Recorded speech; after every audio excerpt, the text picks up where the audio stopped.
back to a brand new episode. We have a very special guest joining us today. It is Brandon Espy, the director of Mr. Crocket.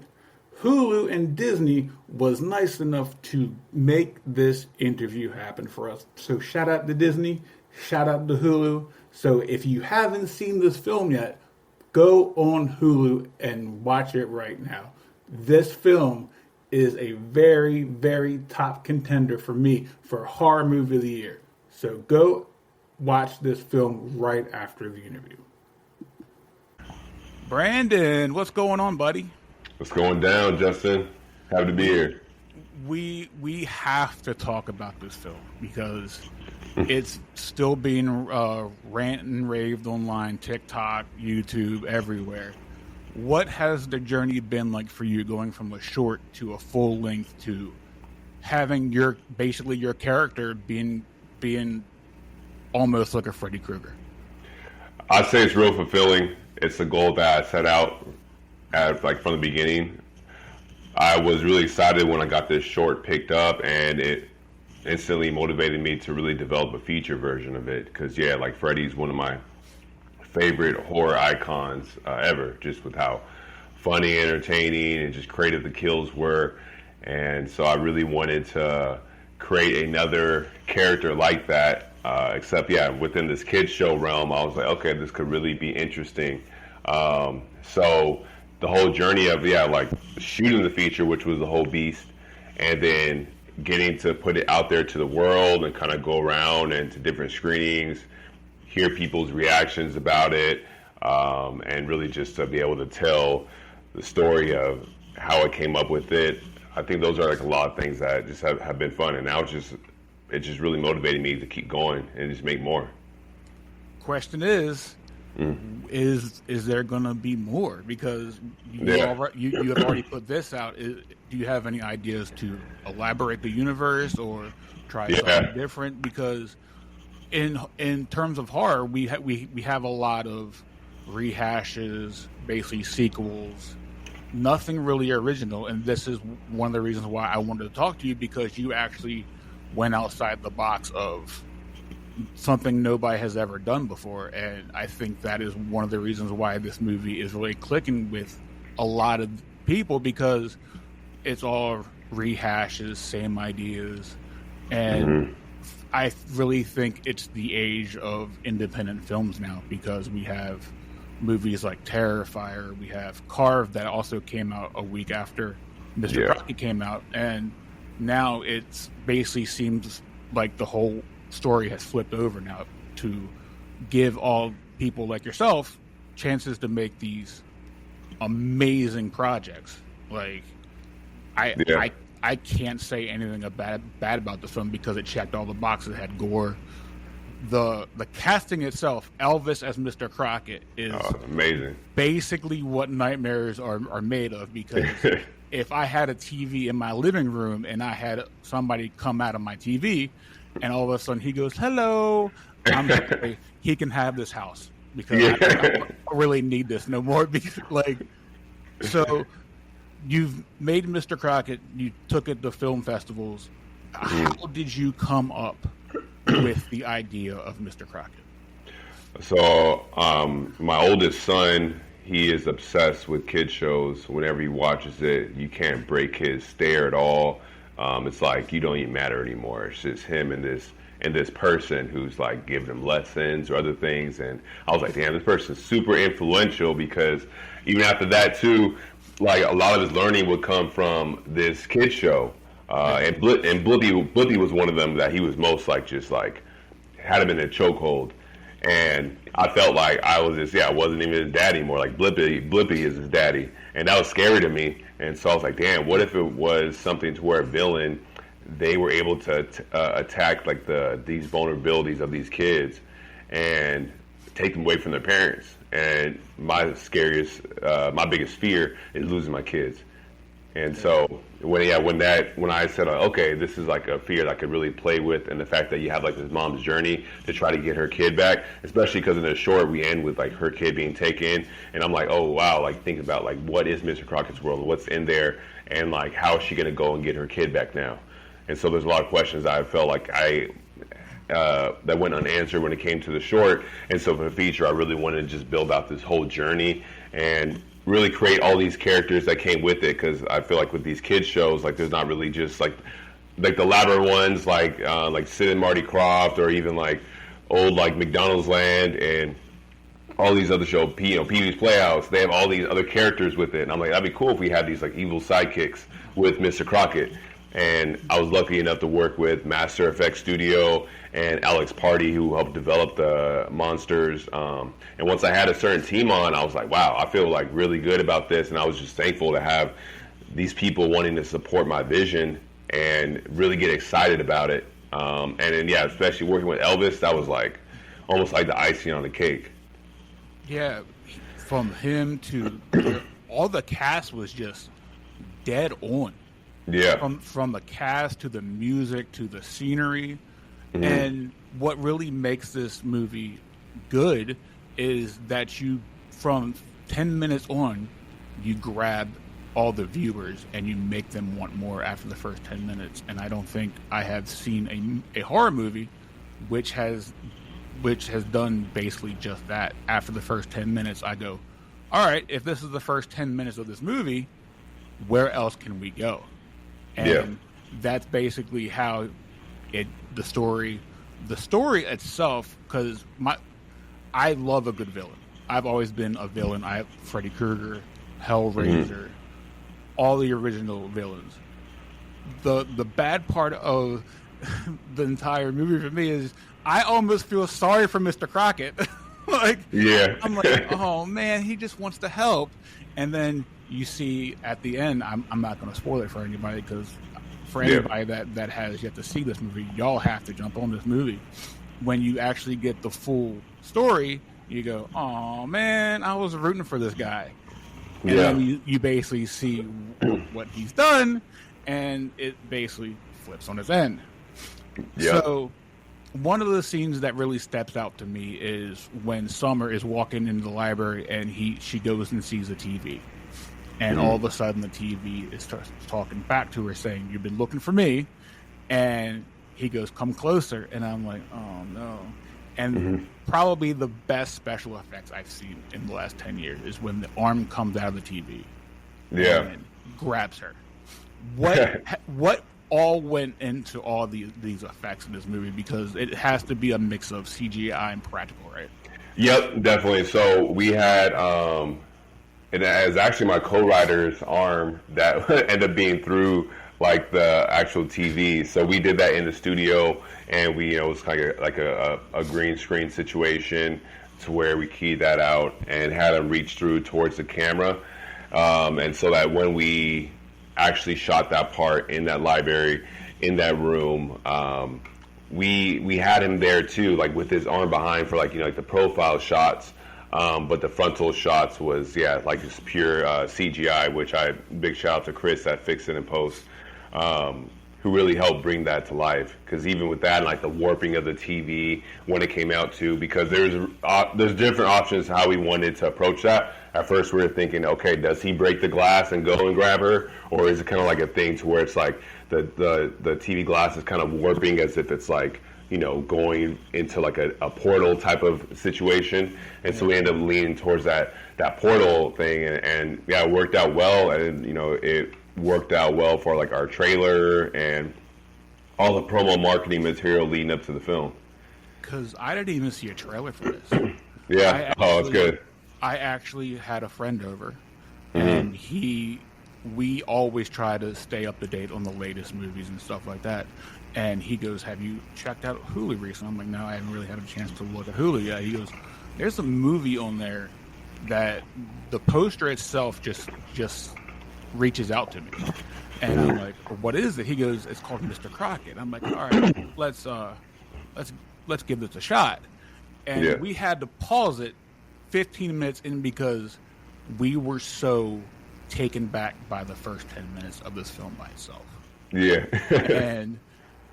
And then my co-host, he was doing something, and I sent him.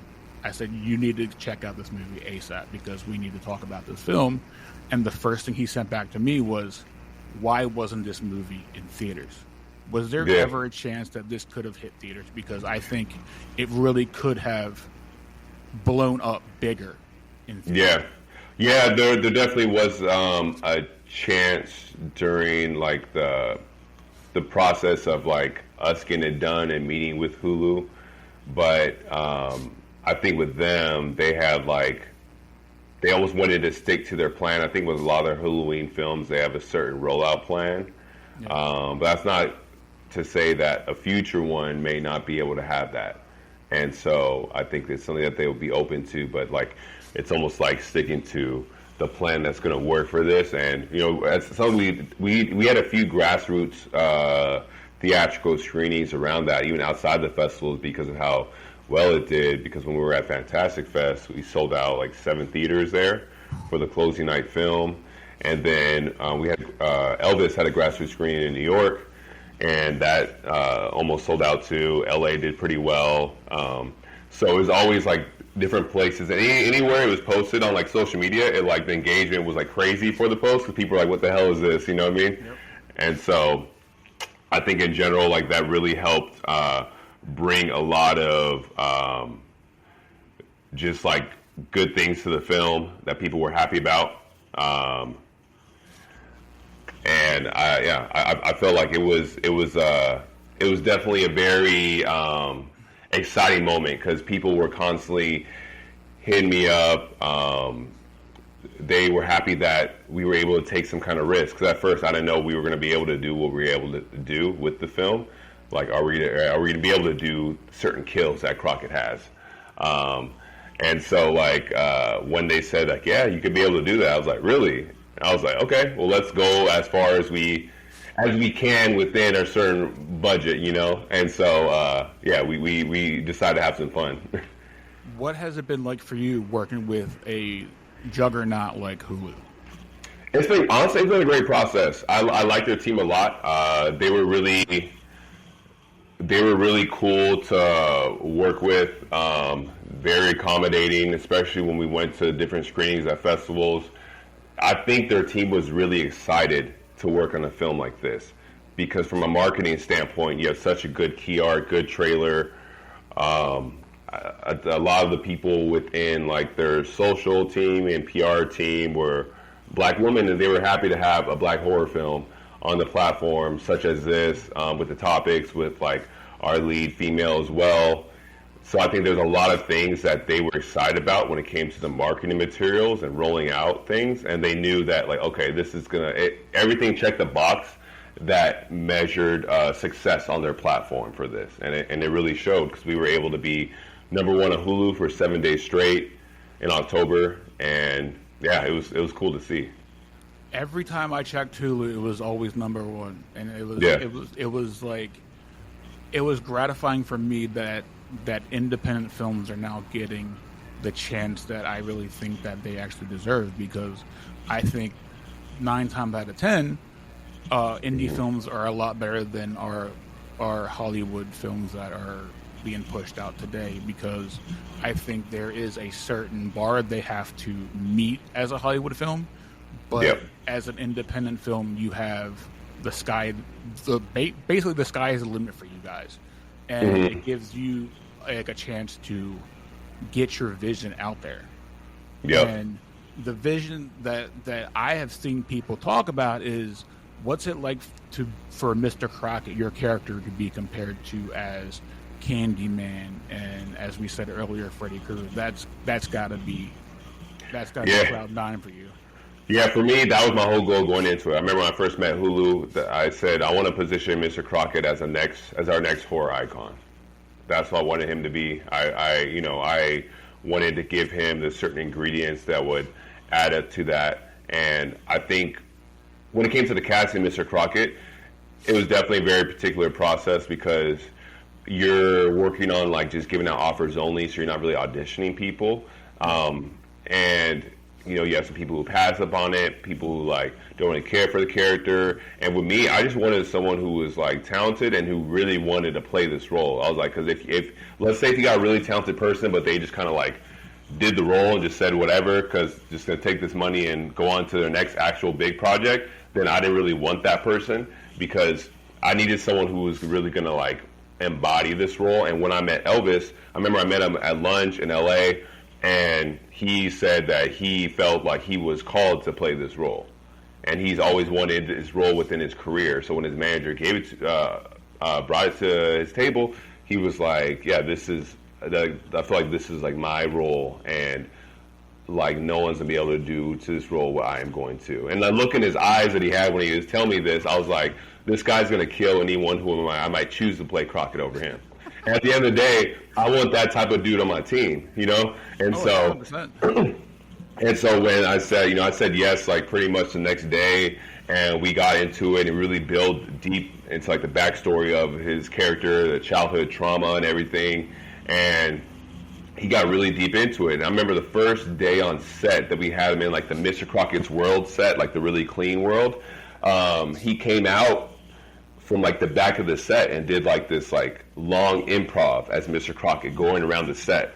And I was like, camera, just roll, and we got all this like great stuff. And then after that, everyone on set was like, wow, like we're in for something here. And so like he had just the immediate respect from everyone on set, which was so good because anything he wanted, like, oh, I need this on set, I'm like, whatever you need to do what you need to do, please. Whenever he was in character, he didn't even answer to Elvis. It was Mr. Crockett. He didn't answer it, so I was like, oh, that's fine with me. Like, do you? And like, I was just honored to like, anytime he was on set, and I would be like Crockett's coming on set, and everyone would be like almost like dead silent, and then you would hear his like loafers like clicking onto the set because everyone was just waiting to hear. And I felt honored just to be able to like, damn, like this is almost like the building of a next big horror villain, and I was able to be a part of this process. So I was like, I was loving every second of it with him.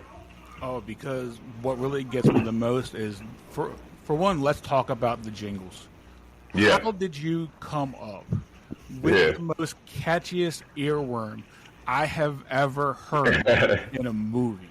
Yeah, I think I was fortunate because I had an in-house focus group in my kids. So there was definitely a few renditions where I tested it to where it didn't work out with them. But if they weren't singing it like after like a few minutes, 30 minutes, or an hour, then I went back and like reworked it again. And so like once it hit and they come on singing it and they wouldn't stop, I was like, this is it for this one. And then I would go on to the next song and then do the same thing with them. And so, yeah, luckily, like I had to make sure it stuck, and then it worked out well. Because I would just get random emails from listeners going, I cannot get this song out of my head. But they were comparing it to 1, 2, Freddy's Coming for You. Yeah. And I'm like, and you and I were talking before rolling, and I would just be walking through the grocery store, and all of a sudden, friend like you is a friend. I'm like, no, come on now.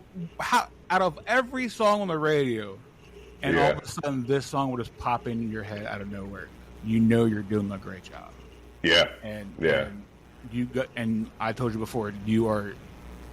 I cannot thank you enough for making this film for everybody, because I think this is what the horror genre needs in the long run. Characters like this. So another scene that really catches my eye is the bubble gun. Yeah. How did you do the wildest kill? I don't even want to know how this even came to be, because this is so outside the box. It is phenomenal. Yeah, I think when it came to Crockett's kills, we wanted to approach it something as if he is talking to a kid. And like at the end of the day, he has Mr. Crockett's world, so he's playing in Mr. Crockett's world with his kids. And then when he goes to the real world, he's still playing in Mr. Crockett, but now he has these adults. And so instead of approaching it like from the kids, like kids love bubbles, and of course if it was a kid's bubbles, he'd be playing with them with a gun and bubbles popping everywhere with the whole adult approach. And we thought of it at first, and we're like, okay, maybe this could really like work out when it came to like really hitting this whole bubble march scene. And with the actor Alex North, luckily, when it came to his part of like opening his mouth, I kind of just like didn't say cut because I wanted to see how big he could get before we put like the practical head in place. And then when we put the practical head, we special effects people, they had little controls for the person's jaw, so like as if it was like dislocating before it blew up. Yeah, that one was fun. We really messed up that house. Luckily, it was a vacant house in New Jersey because like our film got stopped because of the strike on like day 17, and so we had to stop for like almost 6 months, and then we came back. But when we came back, we had to go back to that house, and the house was still like covered in blood. When we came back, I was like, it was crazy. But yeah, that scene was definitely fun, and I really, because there's we knew we went ahead to explode, but we really didn't know like which way we were gonna approach it. But when like I gotta give a shout out to my co-writer Carl, because when it came to that bubble idea, I was like, okay, let's see how we could really do it. And our VFX people were really great at making that bubble, and yeah, it really paid off. Was the entire film shot in New Jersey? Yeah, we were shot in Paulsboro, New Jersey, like 20 minutes outside of Philly, super small town. Wow. Because the house, the one scene where the girl is walking to the living room, and the father has a needle in his arm, and the little child goes back to the room, and all of a sudden Mr. Crocket is sitting on the couch reading a newspaper. Is probably one of the greatest scenes because the actual camera shots are probably one of the best because it goes from just him and it pans over to Mr. Crocket just sitting or just sitting in a spot basically. And and how did you come to basically giving Mr. Crocket a bow tie, the sweater vest, basically the entire look, because it all seemed to just click on all cylinders? Yeah, so the bow tie was originally inspired by Blippi, and I wanted a red sweater vest, just kind of like almost like a homage to Freddy Krueger with the red, and with I just thought like the yellow sleeves like worked out really well with the red, and then I just wanted to have like I felt just like from the khakis and like the white loafers were actually something that Elvis he wanted to have Mr. Crocket character, which I think worked out great because it stood out really well, and like especially the wide shots of Mr. Crockett's world. In general, I wanted him to look like this almost like trusting, welcoming looking kid show host. And I thought like that type of his uniform was just ridiculous, especially too with the whole mustache and like the hair. That's something like my dad would dress like that back in the 70s, and so him and so many others, that was like we got to have this look for this. And his laugh to go along with it is bone chilling. Yeah, and the smile, just everything. And he had fake teeth too. What? Yeah, we got him fake teeth, so he had like these tall teeth in the top ones to make his smile look perfect. Oh my god, because that just him just laughing, because that laugh was it was just like, I'm up to no good. Just stay tuned on what I'm getting ready to do. Yeah. And the Mr. Crocket voice is just kudos to everybody because it was just a home run. Yeah. Have you always been a fan of just old school horror movies? I have. One of my favorite films is Tales from the Crypt, Demon Knight. I had a lot of fun with that film, like really a lot of fun with that film. I loved Ernest Dickerson's approach to that, and just like the creatures, the score, the environment, everything. And outside of that, honestly, because I like that, I like Nightmare on Elm Street, Poltergeist, like huge fan when I was young, but I also liked films like Freaked, the Alex Winter film, with all these different characters, which is like when I got to create different characters, like, oh man, this like heavily reminds me of that type of approach too. But outside of that, I liked a lot of 90s like dramas. Like I was a huge fan of like Set It Off, Men's Society, Above the Rim, Juice. things like that. And so when I came to like visual references with my DP, that first thing I said to him, I was like, watch Men's Society and Juice, because this is the type of like tone and look and feel that I want with the film. But we're gonna go for like a Nightmare on Elm Street 80s type of approach with it. And so he was really interested when it came to that, because he hadn't heard like those two references kind of meshed together. And so yeah, I just really, I've always been a big fan of those types of films, even like The Gate and shit. Like all that stuff was stuff that I used to really watch as a child, with like my uncles when like my parents weren't around and stuff. So which remind me of those times. So that's even too why I wanted to hit it within the early '90s era, because I didn't want to have like a super modern thing where all these people have their cell phones out, social media and things. I'm like, let's bring it back to this time where they had also great music too, and just the look and feel and style was just, I loved it.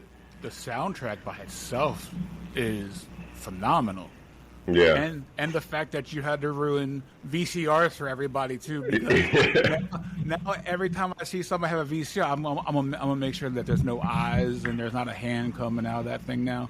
Because that scene in the beginning where you see the Mr. Crocket and everybody just turn, and you see his eyes, and all of a sudden he comes in the back door, is basically phenomenal, man.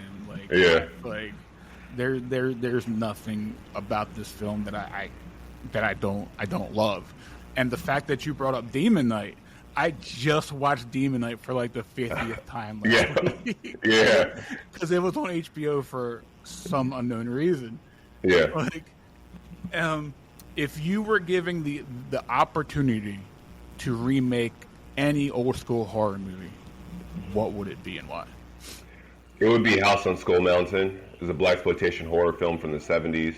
It was a film that, have you seen it? Yes, I have. Yeah. And so it was a film where I saw so much like potential, so many great elements to play within like the voodoo tradition, and I just felt that they probably they didn't have the means to really execute in a way that it could be as impactful as it could, and so that's like a film that I like felt that maybe deserves a remake. And the fact that you have like this poster with this skull on this mountain and this house, I think it's just such a great like marketable like key art. It's so just I don't know. I feel like it's so epic that I really would love to attack that film. Oh yeah, because I don't think nobody has ever touched that movie. No. Yeah. So no, they haven't. So I would love to. All right, so we got to start a petition to get this made. Yeah. So I told you this off air. So we did a review on Mr. Crocket when it first came out, and we have had an overwhelming response of emails sent to us that we still get today of people just sending us just photos of their community libraries, and people are looking at this community library side-eye now because of your film. Like what does that mean to you that you're basically changing the horror game? Man, I love that, because I think for me, I still get those text messages, emails today too, of like a video, someone in the library, and even like by like where I'm at, there's a lot of those, and I think even when my kids were young, I was constantly putting their old books in there and getting new ones from it. Anywhere. That's kind of like a thing where we're like, let's go to the library and see what they have in there. And so I was just happy to be able to do that, because it's been such like almost like a deep-rooted tradition within like reading in general for me and like my kids, anything else. I found a lot of like amazing comics in there as well. I found the one time recently where they had like, there's like 300 comics, and there was like the first like 2 Luke Cage comics. There's the first 2 Black Lightning comics, and like all these other ones. And so like I was there for like almost an hour with my kids, and so I feel like I have like a deep relationship with these lending libraries, and so to bring it into this and to have that to be kind of like almost like a tool for Crocket to bring these kids in, I was all for it, because I didn't know these existed at all. Until my wife went to work one day, and she sent me a photo of one up the street from our house, and I'm like, now I gotta set fire to this because this man coming to get me or something. Yeah. One of the questions that we get in our email all the time is there any possibility that we can get Mr. Crocket on VHS just like in the movie? Man, when it came to even shooting the film, even like the props people, they were like, they wanted, we wanted a physical media release, and so I would love to do that, and that's something I would even like love to talk with Hulu about, because we spent a lot of time even when we shot the show and converting it more and like really dirtying it up to like that VHS look. So like I I would love to do a limited release. Unfortunately, it's like Disney property, so I can see how that would go. But I would love, because I have like a fake one, but I don't have like a real actual one I can put in my VCR. Because if I just had the cover, I Yeah. would love to just go in my community libraries and just throw this in there and just start Yeah. showing people. Man. Because I would just put a note in the actual box and be like, "Watch me on Hulu." Yeah. Just to get more eyes on That was my initial approach when it came to marketing. Like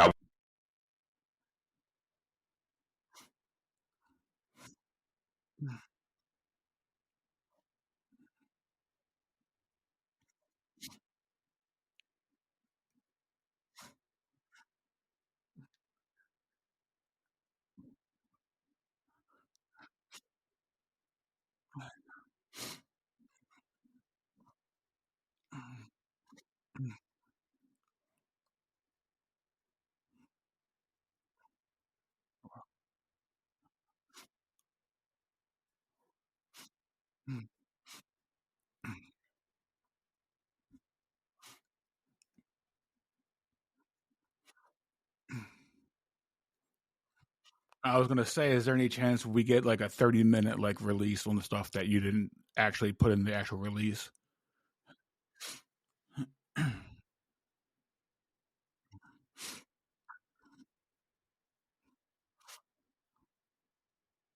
Yes, that was my next question.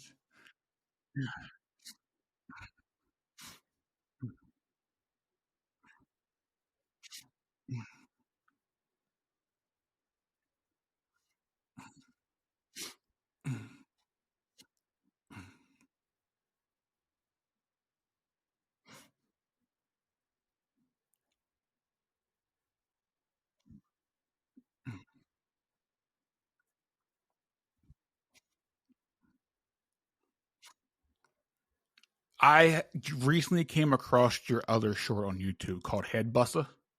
Is there any chance we can see that be made into a full length? Because just the mask itself is phenomenal.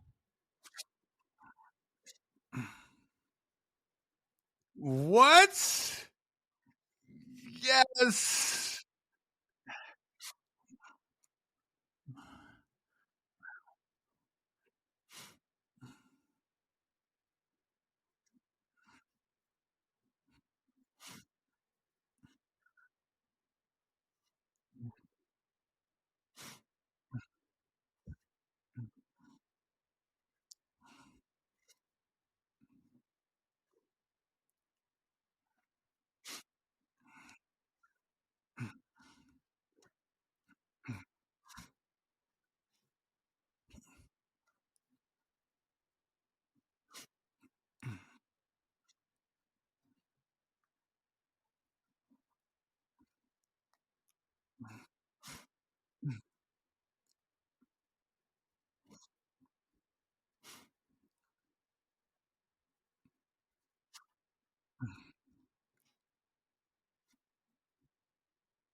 because I was just watching all the old trailers, and all of a sudden that piqued my interest because I saw the mask, and I'm like, "What's this?" And I watched it, and it just the overall premise was just, as you said, grindhouse, that like early '90s, early '80s feel to it. But to know that we're gonna get that, that is amazing.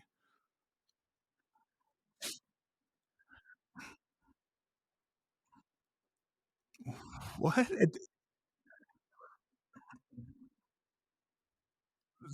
It honestly didn't feel like it.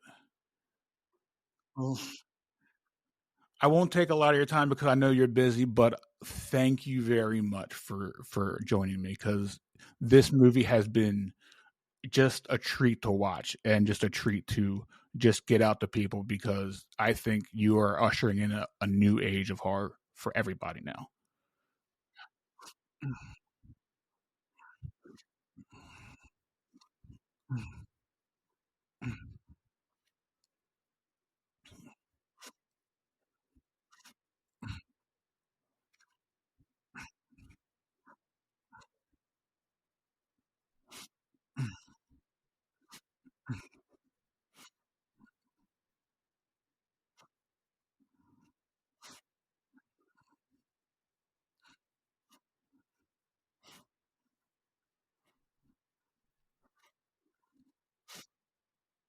Basically.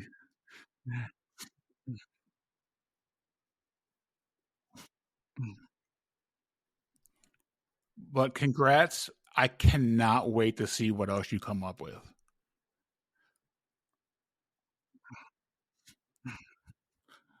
Everybody still check out Mr. Crocket on Hulu. It's still streaming.